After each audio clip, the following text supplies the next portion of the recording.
So what each one of you are going through is pretty much what I go through. And I'm extremely happy to see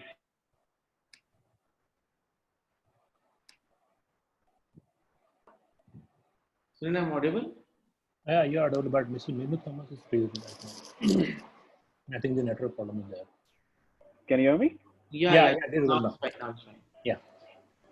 All right. I would request you to be on mute so I can then, so Yeah, there's no I disturbance. I have done it. All right. Okay. Thank you. So, so just wanted to kind of start off before I get into the topic of future of work, which seems to be a very, very interesting topic at this moment. I wanted to kind of take a little bit of time in terms of uh, spelling out my thoughts about COVID and how things are. I know that Sushant did ask me a few questions, and I was trying to kind of help in terms of give a perspective. Um, a few questions that everybody has on your mind, I think, and these would be questions that I assume that each one of you on the call would also have on your mind is how bad has the impact of COVID been, right? Has it been extremely terrible? Is it just about okay? Is it worse than what we thought it would be? Um, uh, the other natural question is, you know, where all has it impacted, right? I mean, where all do we see this impact of COVID very visible? And the third thing is, how do we see the recovery happening, right? I think these are questions that each one of us would have on top of our mind. And I want to kind of take off maybe 3 or 4 minutes to just spend a little bit of time on this. Uh, COVID has been extremely unfortunate. It has been something that nobody expected. And hence, to that effect, something that has been very disruptive, right? It has impacted a lot of different sectors, right? As we see, it's impacted the travel and entertainment industry extremely bad, right? With no new projects coming in, travel slowly picking up, but still not back to where it should be. Hospitality slowly picking up, but again picking up extremely slow. We see it impacting a lot of other spaces, like I said some time back, spaces which aren't into the digital world, which aren't really into the digital transformed world. You see a lot of impact up there as well. Um, just to kind of give a perspective around the recovery part, I'm a firm believer that when you have something that happens because of either a pandemic or because of certain financial institution issues, or certain crises that happen, the way we respond to that would determine how we recover from it, right? I'll repeat. Whenever you are in a crisis, whether it's a pandemic or a man-made crisis, the way we respond to it would determine the recovery path, right? In terms of, are we going to see a V-shaped recovery, or are we going to see a U-shaped recovery? Are we going to see a L-shaped recovery or a W, right? And I don't want to spend time in terms of each of those different models. When I say how we respond to it, there is a very clear horizontal on how do we respond to it with integrity, right? Are we really being truthful? Are we really being that enterprise or that team member who's going to support the other people around during these days to get them come back? And I think at this stage, if I were to tell you a very simple mantra, keep community over self, right? Let me repeat, keep your community over self. And the more you can keep your community together, the more you can really push your community, you would find that the recovery is much more quicker, right? It's a very tough thing because as humans, we are individualistic, right? As humans, we tend to think about ourselves. When we become managers, we also tend to think about our teams a little bit, but still it's us over the rest. When we become enterprises, we either start to think about, if we are public, then we think about the shareholders. We think about how do we maximize our profits over the employees a lot of times. But I think this is a time when I would encourage each one of you in your capacities to think at a moral ground which is much higher than what the law demands. right? And see how it really translates itself into changing and into recovering from where we are, if that makes sense. Um, you know, I also am a firm believer that such kind of crisis is the best thing to happen when you want to really innovate and bring something new. It was the SARS that actually brought the entire uh, China belt to think online. And that was the prime reason why you have something like an Alibaba emerging, right? Now, when you think about something like a SARS which happened and how a huge company like Alibaba came out of it, you can see what I'm relating to. We have a great opportunity at this moment, and it's very important about using this opportunity and using this crisis that we have to our benefit, right? With that, let me go ahead and share my screen. I would want. Yeah, I'll do it. You can we start sharing the PPT, right, Minu? Oh yes, please, Sushant. Yeah. Okay. All right. So, so thank you, Sushant. I'll let you know when to move to the next one. Sure, certainly I would be there. All right. So let's basically go across and ask a few questions to ourselves. How did we envision our city, right? Did we envision our city with a lot of office spaces? Did we envision our city with these tall skyers where you say you have a corner office, where you say that you're on the 21st floor or the 98th floor, and that's pretty much where you sit? Um, has COVID-19, as a reflection question, if you would ask that question, is there anything different that you would envision your city to be than how you saw it before? Uh, Last week we had the climate control board in California coming up with a suggestion that, you know, even when you come back to work, can you guys think about having just 3 days of work and 2 days working from home, or 2 days of work from office and 3 days of working from home, right? And this is something they put across to all the large enterprises, right? They put it across to all the large enterprises in the Bay Area. The first reflection question: how did you envision your city? Can you move to the next one, Shah? Yeah, sure. All right. How did you envision your office building? Like I said, you know, I mean, did you envision your office building to be the office building where you have a corner office, where you have a beautiful office? You know, I really love to work in offices that look pretty, right? And I have been asking this question to myself. I mean, how would an office look like down the line?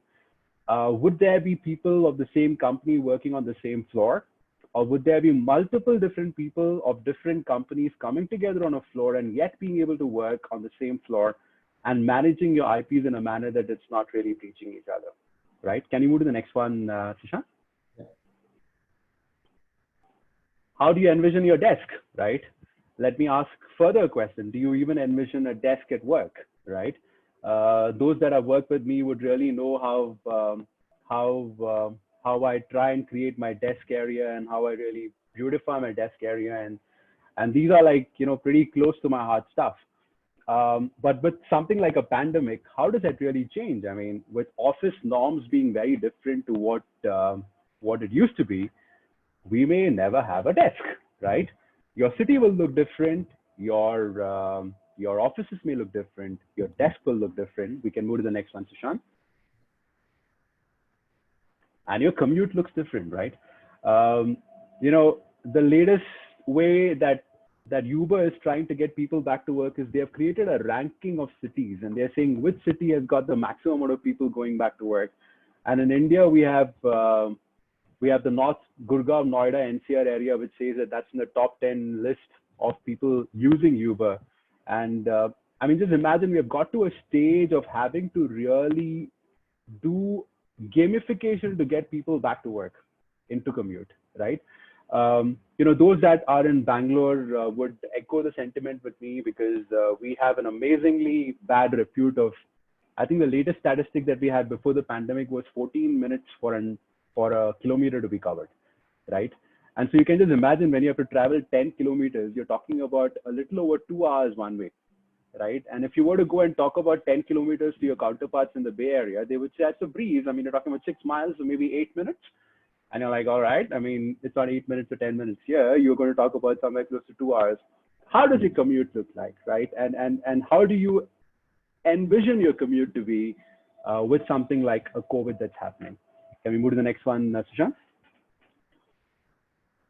All right. We never envisioned this. When I do a few of my team calls, I've got folks who are logging in from different parts of India at the moment. And some have a beautiful backdrop of Dehradun. Some have a beautiful backdrop of their place from Mangalore. And it's beautiful to see people sit by the beach, sit by the mountains and take calls, right? We never envisioned this to happen. And to be very vulnerable at this moment, a company like Adobe that I represent, Shantanu and all of us believe that, we have created our offices in such a way that it's so beautiful. And we would really love everybody to come to office, collaborate and work, because we believe that's what really kind of gives that right amount of camaraderie, of collaboration, etc. And with the COVID-19, it suddenly kind of put this big question, right? I mean, you cannot collaborate in an office. How are you going to go about doing it? So nobody envisioned people working on a cell phone from someplace. If you go to the next slide, on a laptop from someplace, right? I mean, the whole element, you can go to the next one, Sushant. The whole stage that we have got to is people are working from anywhere, right? It could be by a beautiful little backwater up somewhere, or can be by a beautiful mountain, right?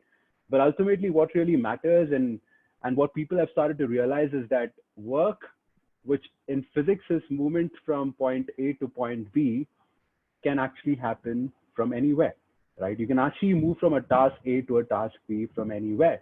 You need not be in the confines of the office. You need not be watched upon to get your work done. We can move to the next one, Sushant. Historically, work was where people were. Historically, work was where your factory was. Historically, work was where your boss was, right? And that's been always the way work has happened. And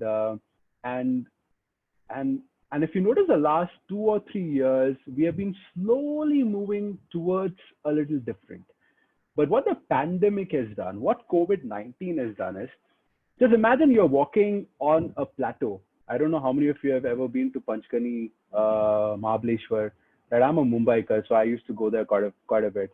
Just imagine walking on a plateau and you're walking at a particular pace, and suddenly you have something like a horse which has come behind and gone and kind of pushed you so fast that you have now gone off the cliff, right? What the pandemic has done is it's really pushed each one of us off that cliff. And it's kind of asked us a lot of questions around all those questions that I had before for each one of you. And it's completely changed our whole understanding of work. You can skip the next slide and go to the next one, Sushant. You can go to the next one. All right. Work is a very evolving term, and I am very mindful because I want to be sure that I'm not taking much time, but this in itself is a 1-hour topic, right? In terms of talking about how work is an evolving term, right? For example, sometime back, I used to hire people based on the years of experience, right? So that I know that there is empirical data, experiential data to suggest if a person can do the work that's expected out of him or her. But now I look at the number of experiences that a person has in the year. Got the difference? So the first one is you're counting if he's got 5 years of experience, and in 5 years, he might have solved 3 problems. But now I look at, has a person solved 5 problems in 3 years, right? And for me, the person who has solved 5 business problems in 3 years is obviously a cut above the rest from the person who has solved 3 problems in 5 years, right? Work is and that's just one dimension of work, right? And that's purely in terms of the activity dimension of the work. But the workspace dimension, the workforce dimension, everything is absolutely changing radically. And it's an evolving term. This is going to change every year. And if you haven't learned or if you haven't heard the term VUCA, I think we are right in it and right into it. I was having a discussion sometime back with with a consultant from Gartner, and we were talking about, we keep on talking about the fact that we are in a change environment and change is the only constant. And how do we really manage being where we are?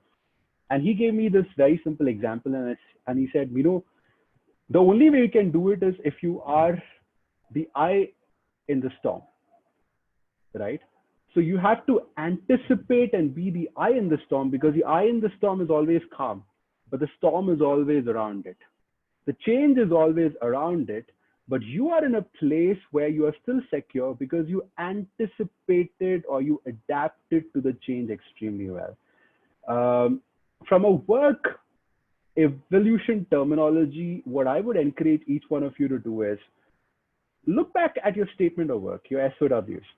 And when I say SOWs, not your MSA SOWs, but how you have your works defined, how you have your skills defined.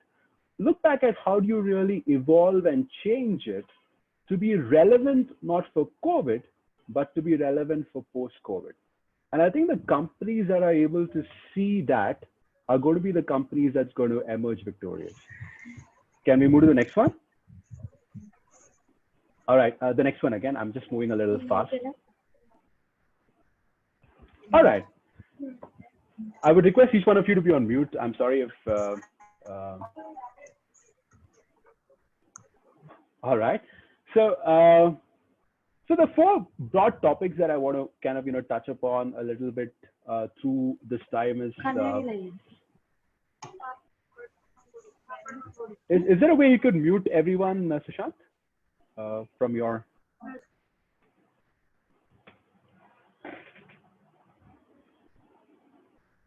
All right. The four topics that I want to touch upon for the next 10 minutes is the topic of workforce, the topic of landscape of employment, the tech enablement, and other aids, right? If you can move to the next one, Sushant. I'll try to move a little quick around it. The workforce today is more educated than before, right? And I'm taking a complete mix of blue collar and white collar jobs here, not just the white collar. Like you saw before, 26% of the folks are grads at the moment.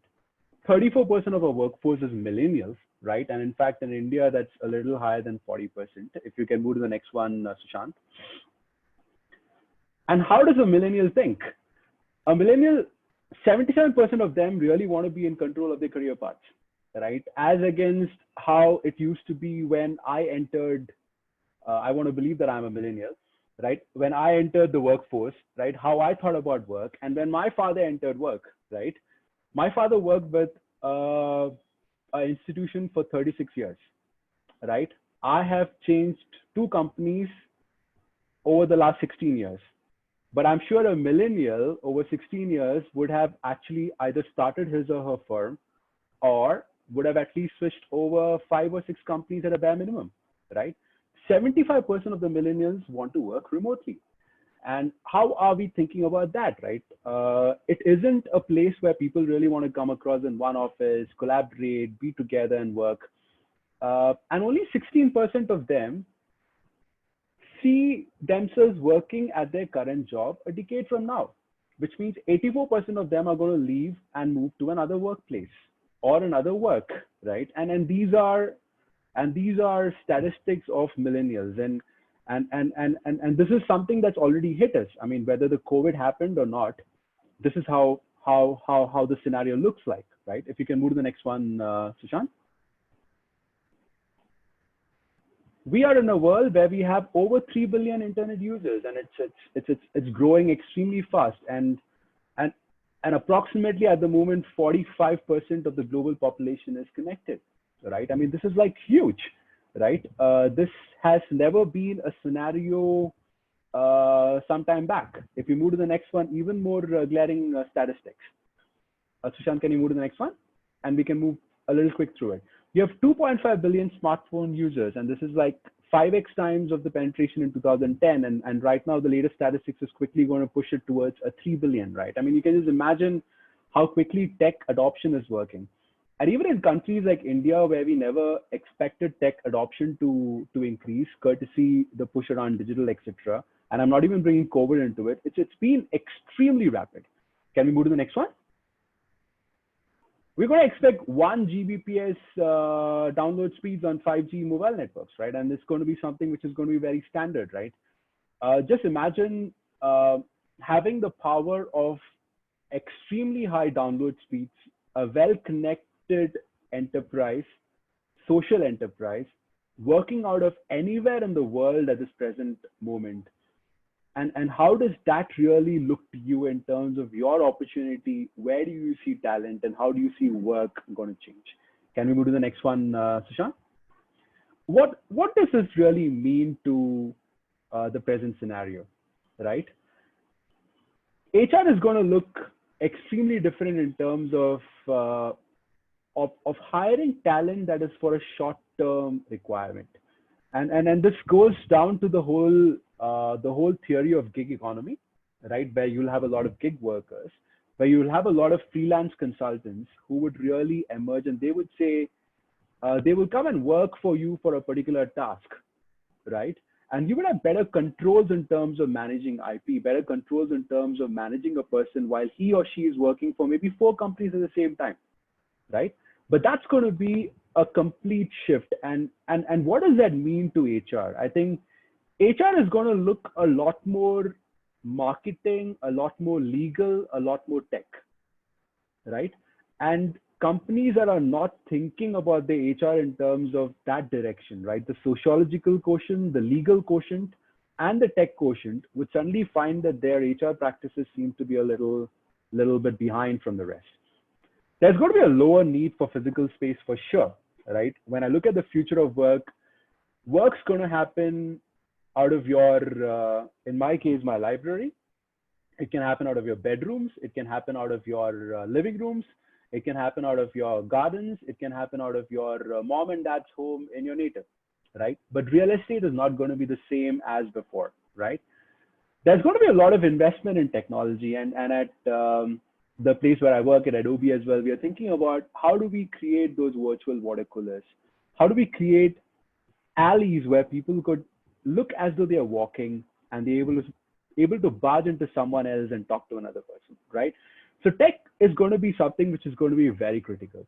So from a future of work perspective, the 3 things that we got to be very mindful about is how is HR going to transform, which means if you are an HR professional, what are skills that you got to start picking up? If you are somebody into facilities or if you're somebody into HR again and business, how is your real estate need going to be?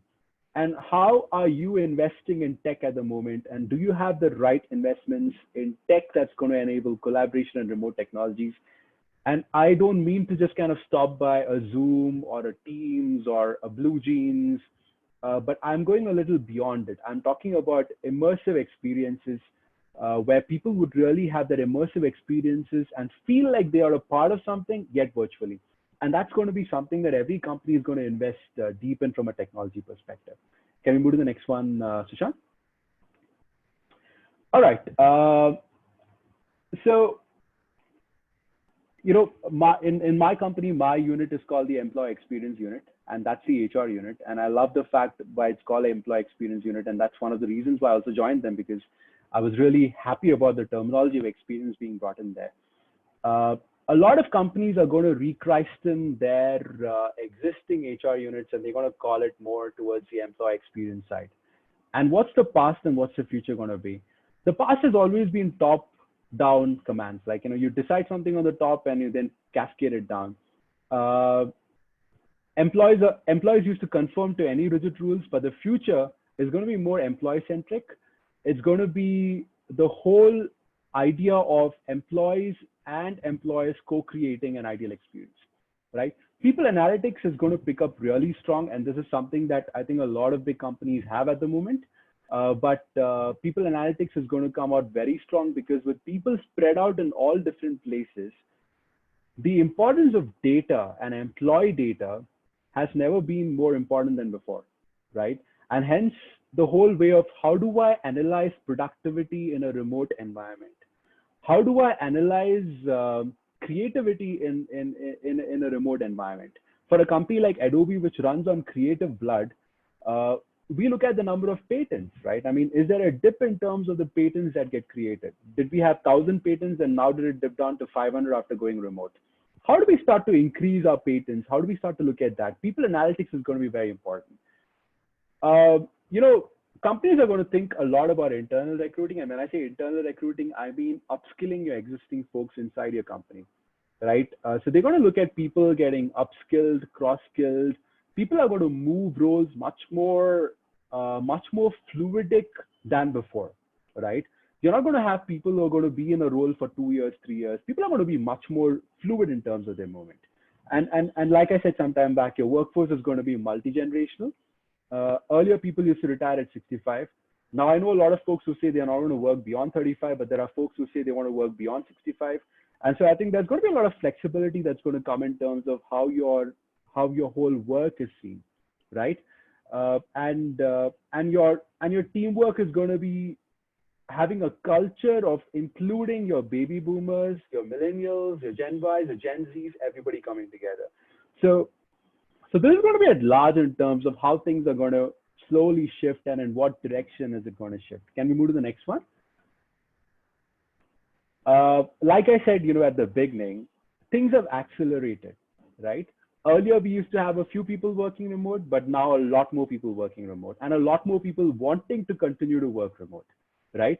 Like I said sometime back, there's an increased use of employee data. So because data is going to be really important, the impact is going to be on critical skills versus roles. Earlier, we used to hire a person for a role for, say, a server engineer, but now you're going to look at the skill that a person brings and how could you get that skill from a gig worker, if possible, and get your work done, right?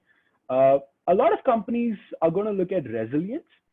I don't know if you can relate to this terminology, resilience, but every company is looking at resilience over efficiency.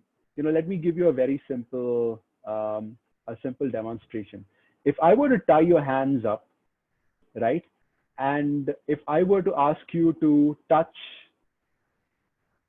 the table right next to you, right, you would struggle a little bit because generally your natural response to touch a table is using your hands, but now your hands are tied, right?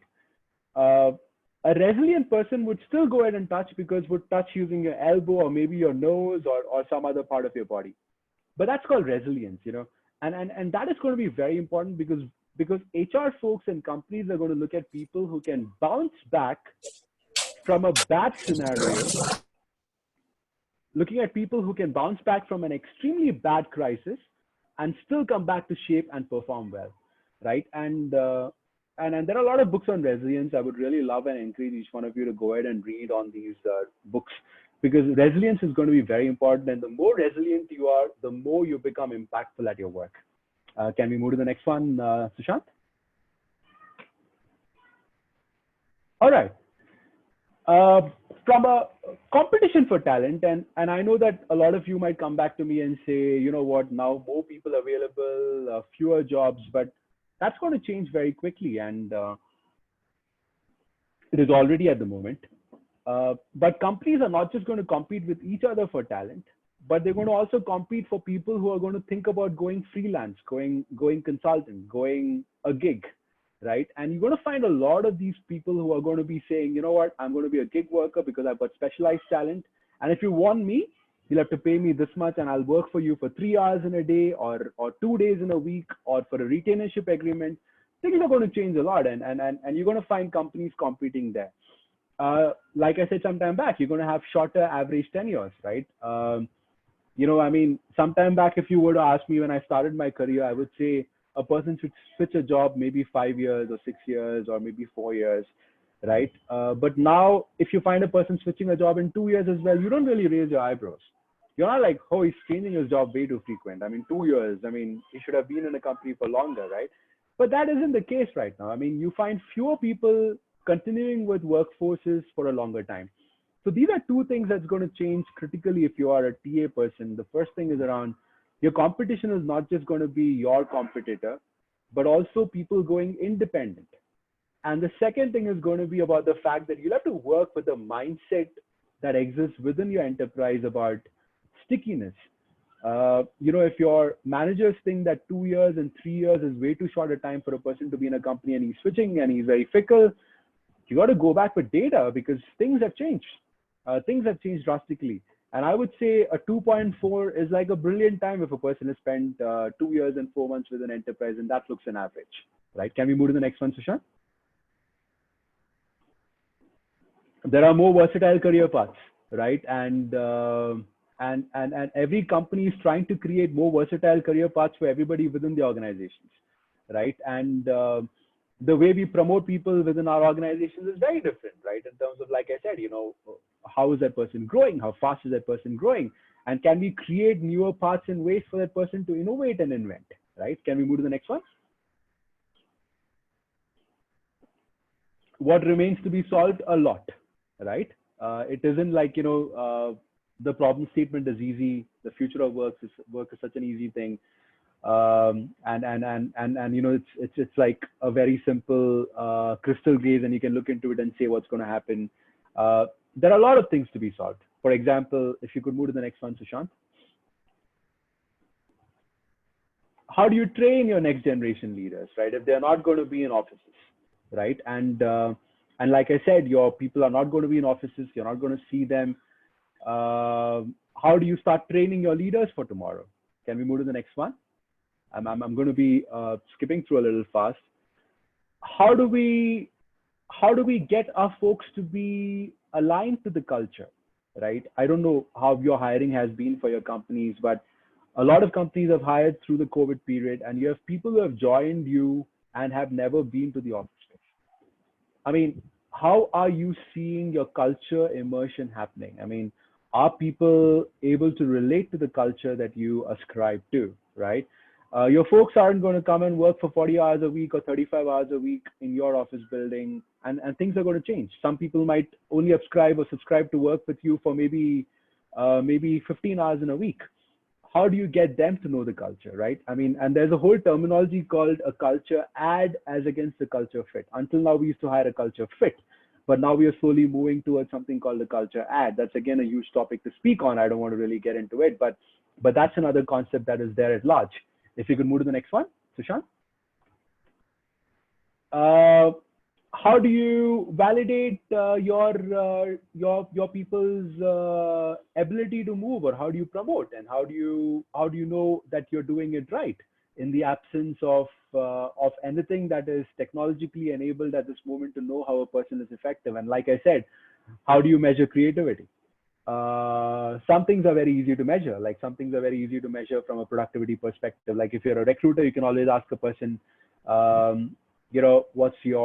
what's your number of offers you make or joiners you make, but some things are not as easy as that, right? How do you start to measure them, and how do you validate this, and how do you make it very transparent so everybody believes that you're being transparent and you're being egalitarian and you're doing it right? Right? I mean, how do you get those things going? And these are very, very tough questions to answer, and no easy solutions to that. If you could move to the next one, Sushant. How will you provide benefits and incentives? I think, the whole comp and ben team has met a lot of times over the last 3 or 4 months than they did in the last 5 years, right? And these teams have started to scramble across in different forums to come and talk to each other to try and understand. And interestingly, some 2 years back or 3 years back, I used to have conversations where they used to say comp and ben could actually be automized because it can be AI-based comp and ben.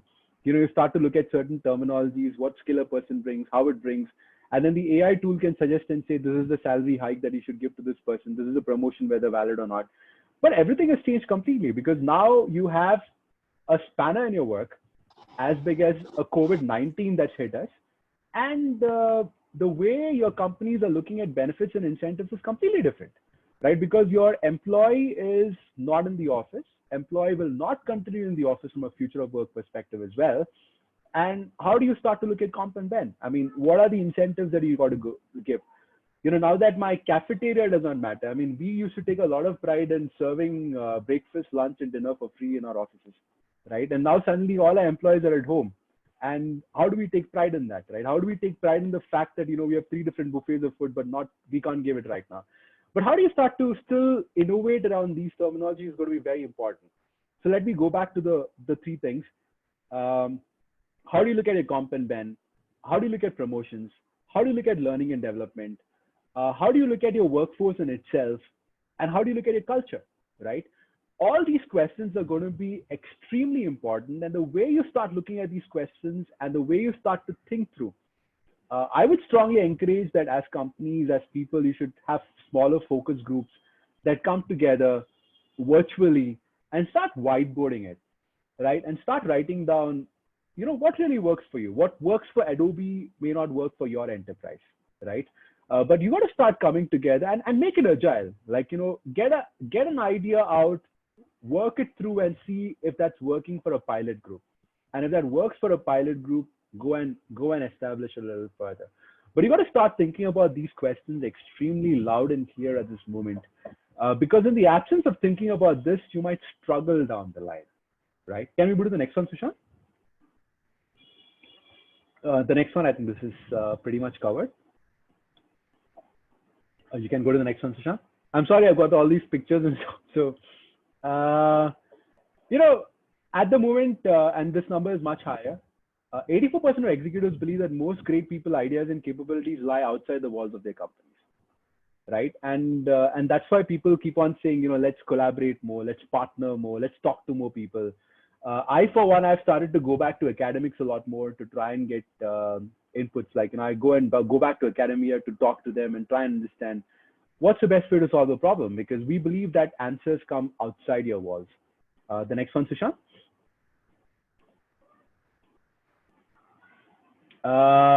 And this is more US centric, but 40% of US companies can't fill positions that they need, and that's increasing. I think the last time that I saw was 54% of companies are not able to fill in the positions at the right time with the right people they need. And this has got really complicated now, right? Even though the unemployment market, as they say, has gone high, people don't have as many jobs as before. But it's still complicated because your skills that you're looking at has become significantly different from what you used to hire before. And your skill mix, like, I said, is not just a skill you bring, but what do you bring it with? Do you bring it with resilience? Do you bring it with the number of experiences? It's really getting complicated. And this is going to be a top drawer problem for each one of us right here on this call. Can you move to the next one, Sushant?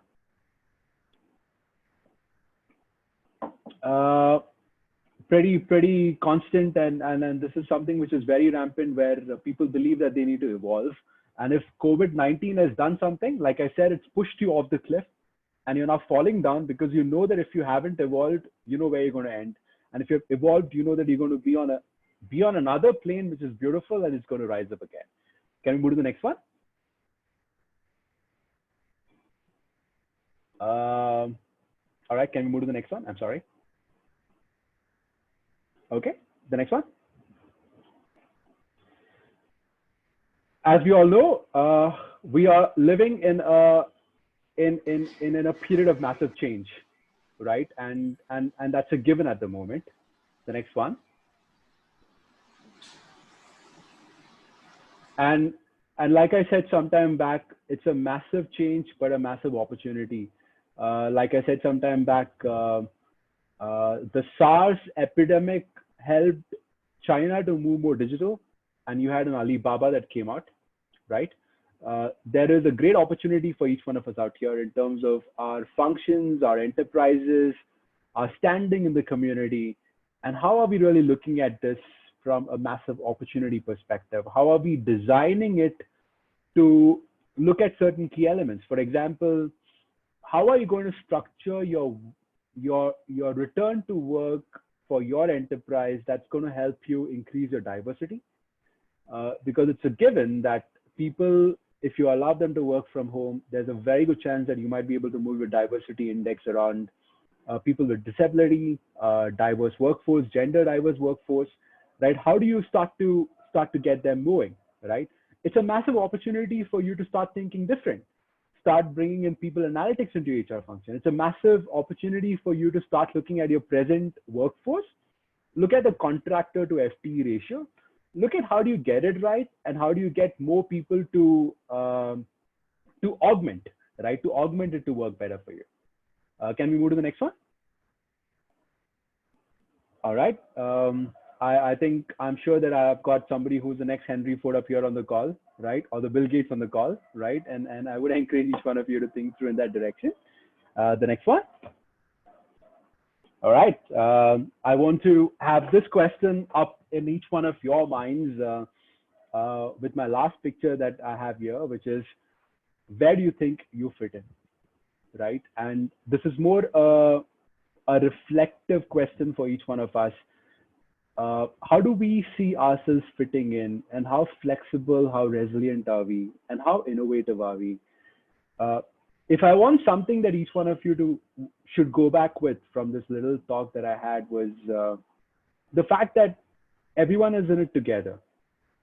Yes, there is the whole divide that's been created about the digital haves and the digital not haves.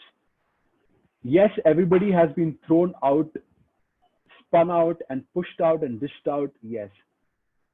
But yes, there is this great opportunity for each one of us to look at what we have. And then how do we look at the future and make our future more inclusive, make our future more sustainable, right? It's a great opportunity. I think a lot of folks, when we stopped going off to work and when cars and vehicles were off the road, I don't know the amount of tweets that I saw around how the air has got so clean and how the world looks like onto the route of climate sustainability, right? How do we start to think about different things? And as HR leaders, as HR professionals, as business folks, it's very important for us to think in that direction. I hope that really gives some kind of an input into it. I haven't got very specific into things, but thought it would really kind of give a little bit of a shape to the discussion. Happy to see questions and answer questions if there are any.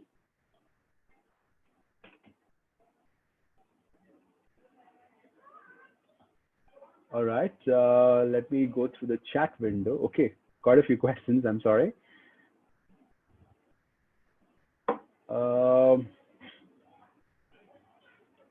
Is there anybody who wants to come online and ask a question?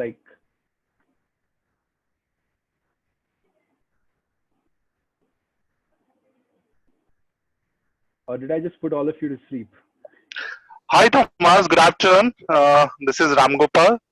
Hey, Ram Gopal. Hi. Hi, how are you? I'm doing very well. I hope things are well at your end. Yeah, I'll take it quick. So, generally the time got changed. What I never expected in last. I thought to go on this kind of work home options probably will take 3-4 years, but COVID learned a lot of things. It started. So, I mean, the work home is a new normal. But what about this fresher workforce? They need a lot of training, lot of mentoring. So how do we cope up in those hiring, and how we can give them a training in this spaces when most of the employees working from home, or most of the workforce is out of home, and that's the new normal, am I right? So how they can cope up with the industry, or probably what are the expectations we have? Yeah, so again here, Ram Gopal, I think a good question. So even learning and development has evolved extremely, right? I think, for example, from an Adobe perspective, we moved all our in-house trainings right from the leadership level to an associate level, from physical classrooms to virtual, and we did that in a course of 3 weeks, right? Completely moved the needle around that.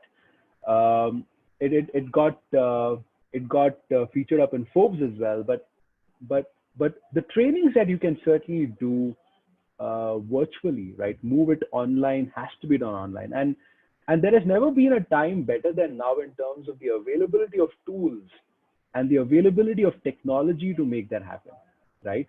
There are other things which may be even more tougher to kind of move it online, but what I would encourage each one of us to really think is, if you don't think in that direction of thinking that there is a possibility there, we are not really going to make any strides. And that might be the next opportunity for each one of us, right? How do we start to look at, and training is going to be very important. So we just can't kind of live without it, right? And what I find is that the number of people that have started to take trainings virtually because we made it more bite-sized, more shorter, has been much higher. And people have come back saying it's been a very immersive experience, right? I just kind of went through some time back with the leadership training back at Adobe, and I felt it was extremely immersive as well. So it's going to be important for you to look back, go back to the whiteboard and start to innovate around how do we make your trainings more virtual? How do you deploy technologies around it? And these are essentials, right? Don't put it as a desired or something that you can have down the line. But as enterprises, we got to really think about how do we make these essentials and run it through. Yeah. Happy to maybe answer it later because it's going to be a longer answer than that, Ram Gopal. Yeah. Any more questions? Okay. Thank you. Thank you. Yeah. Mr. Sarvapalli has some. Mr. Rajashekar Sarvapalli has some questions. Can I put it forward, Mr. Minu? The chat Oh yeah, box. please. Yeah. I thought the chat questions were long, so I mean, Yeah. I'm giving a quick snapshot of some of the good questions. It is not. He's asking. It is not more managing employees, but managing entrepreneurs. Most of the employees had developed a mindset of having second source of income, which leads to investment or the starting of small scale businesses. Data security rules shall become stringent and scope for IT investment shall increase.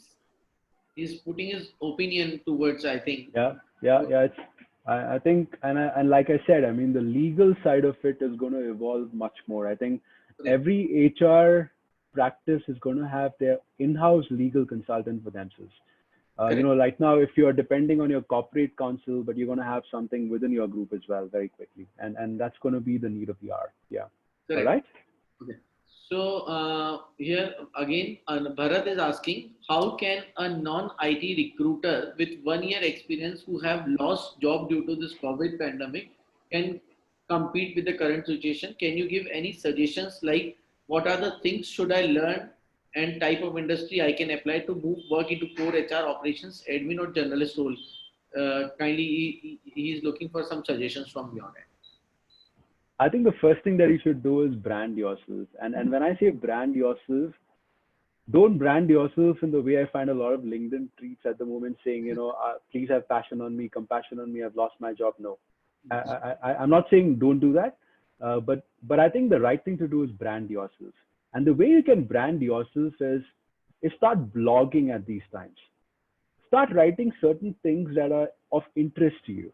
And write it with a particular degree of train of thought, of passion, and start to do that whole way of inorganically or organically starting to get your tweets to be visible, your writing to be visible.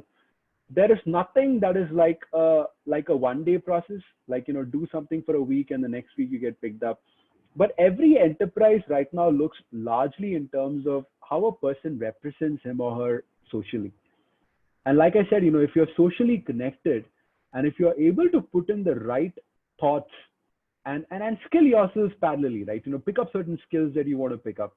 But if you pick up the right skills and make yourself visible online on social media, the chances for you to land a job is much, much more than otherwise. So if you ask me, the one mantra that I would tell you is to start thinking about blogging, start thinking about writing, start thinking about following the right people in maybe a LinkedIn or so, and start to pick up certain skills that you think is going to help you get a job, right? And the times are going to change, right? It's not like, the market is going to be like this for some time. The market is going to open up because in India, the war for talent has always been a case where talent has won and companies have lost, right? So you would always find that in a few months, if you're resilient, and if you are staying positive, you would find that the chance for you to land a job is much higher than otherwise. I hope that answers your question. Yeah. Thanks, Minu, for answering that question. And so there is one more good question I have seen by Miss Anubita Vajpayee. She is asking over here: Can gig be our future leaders? How can we as an HR role relate to this? HR relate to this? Gigs going to be. See, you're going to have a governance layer in every company, which is going to be typically your leaders. Okay. But then you're going to find work getting augmented out of these consultants or gig workers or contractors or your FTEs, right? I don't think leadership gig is going to happen very soon if that's the question that you're asking. But you're going to find the the governance framework and everything else around employment exchange, which is like a very creative tool where people get to choose who they want for a period of time and release for a period of time. And as HR, like I said, understanding the fluidity of work, understanding the complexities and the nuances of a gig worker is going to be very important.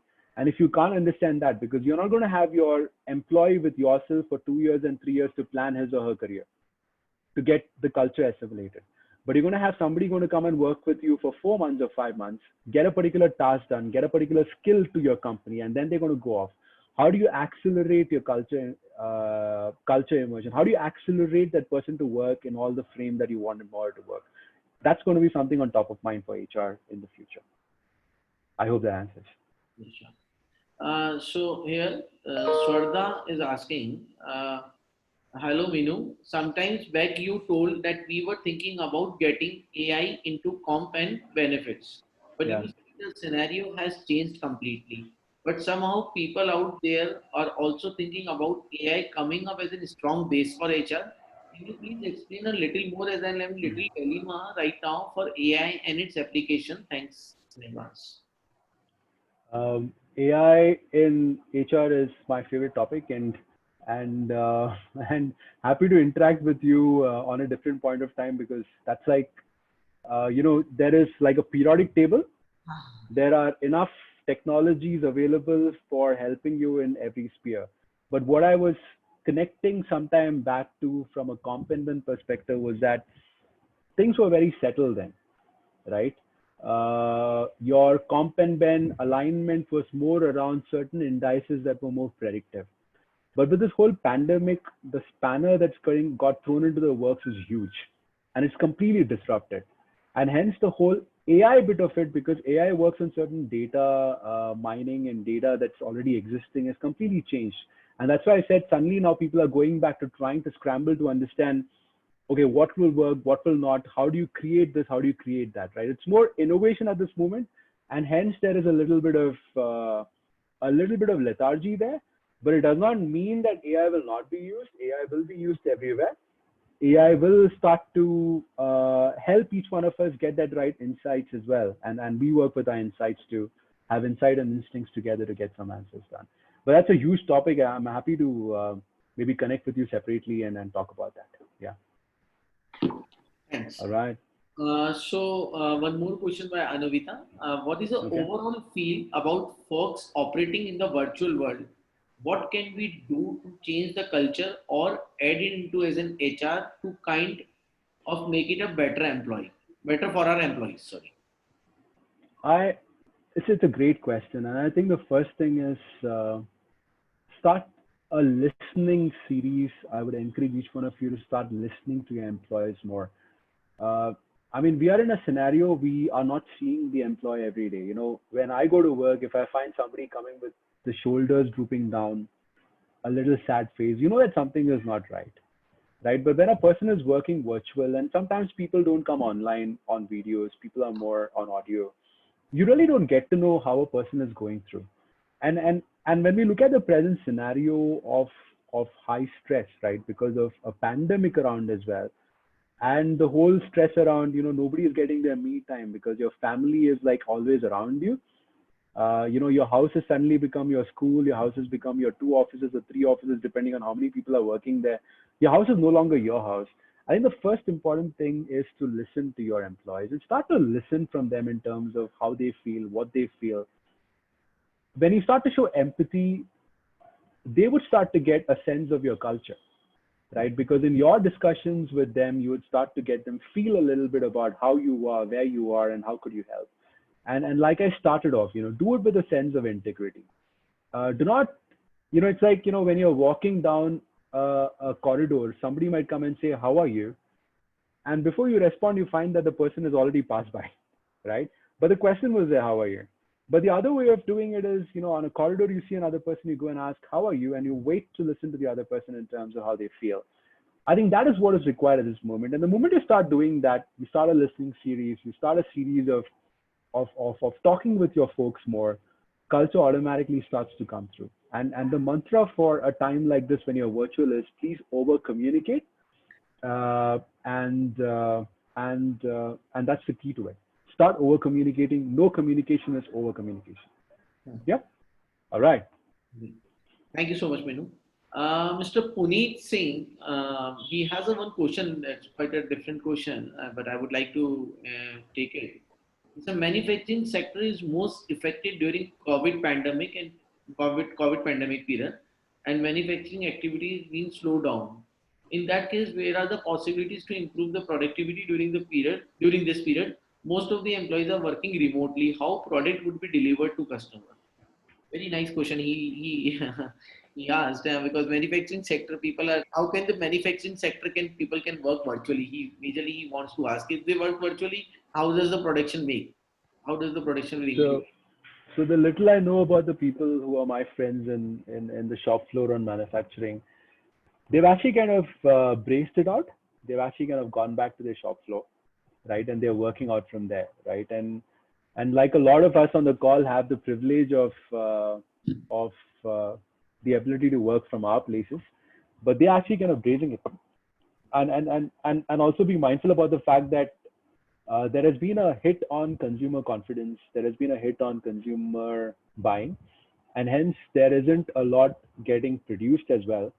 So they are staffing based on their need, but people in that industry are bracing it out at the moment, and that looks like unless we have certain companies which starts to democratize manufacturing and are able to create a lot of things like 3D printers, etc., and get that going. But again, it's going to disrupt work big time, right? So I think that's going to be a tough industry for some time. Correct. It would be a tough industry because people are working. They have to work from factory or the whatever the manufacturing units. They have to work it from there itself. Absolutely. Yeah. All right. I'm mindful that we have already crossed our time. It's already. Yeah. We have Thomas, can I ask the last question, Ram, again? I'm sorry. I won't take No, much time. you can Yeah. always ask. Yeah. Thomas, you all will explain on cultural part as you mentioned, Adobe probably and go on still 2000 July 2021 for workforce to work from home, and TCS also sometime mentioned probably by 2025 they may have 20-30% employees has to be work from home. So on a cultural part, you already mentioned how we need to look at an HR side when you are hiring an employee, and this time there is a demands to call for the gig employee or probably a freelancer employee. What need to be look at on cultural part? Do we need to look at when you need to hire the employee, cultural fitment and probably in cultural art? Is it required? So it is very important because you don't want somebody to come in who is completely different from what you expect a person to be. And how do you go about doing it? I would strongly recommend that that in your interview panels, you have people who have the skill set to evaluate a culture fit even virtually. And you would find that out of every 100 interviewers, you would have only 5 or 6 who can do that, right? And these are typically people who have been in your company for some time. Or these are people who understand the ways of working. And what's culture? Culture is basically the way that you work. And they could have that right question in terms of when they are meeting up with a gig worker or a contractor or an FTE or an intern or a grad and start to gauge it. I would strongly recommend that culture fitment is checked a little bit more earnestly because you're not meeting a person at all, right? I mean, you're doing it completely remotely. And if you don't do that, it will lead to more complex problems down the line because ultimately everybody who comes and works for you, whether he's a contractor or a gig worker or a FTE or an intern or a grad, is going to have an effect on your work. And if that effect on your work is coming through a dimension of culture which is extremely different, it will put down your entire unit. And the last thing you want at this moment is for your team to be bogged down because of a cultural misfit, right? And sometime back I did touch upon an element of culture add versus culture fit. I can talk to you maybe on LinkedIn later, but that's another concept that is really permeating big time at this moment. Companies are looking at how do you add people who can add to the culture and not just fit into the culture. Yeah. Okay. Thank you, Thomas. I'll surely connect on LinkedIn. Yeah, Thank you so much. Thanks for watching. Thank you. Thank you. Thank you, Minto. Thank you, Minto, for sharing your meaningful inputs Thank to you. for the professionals and students over here who are Thank there. you. Thank you for everyone for giving your time. We appreciate you being here, and we will soon be coming up with the next sessions very soon. Thank you so Right. much. Thank you Thank very much you. for your Thank you, time. everyone. Take care. Thank you. Bye. Stay safe. Thank you. Bye.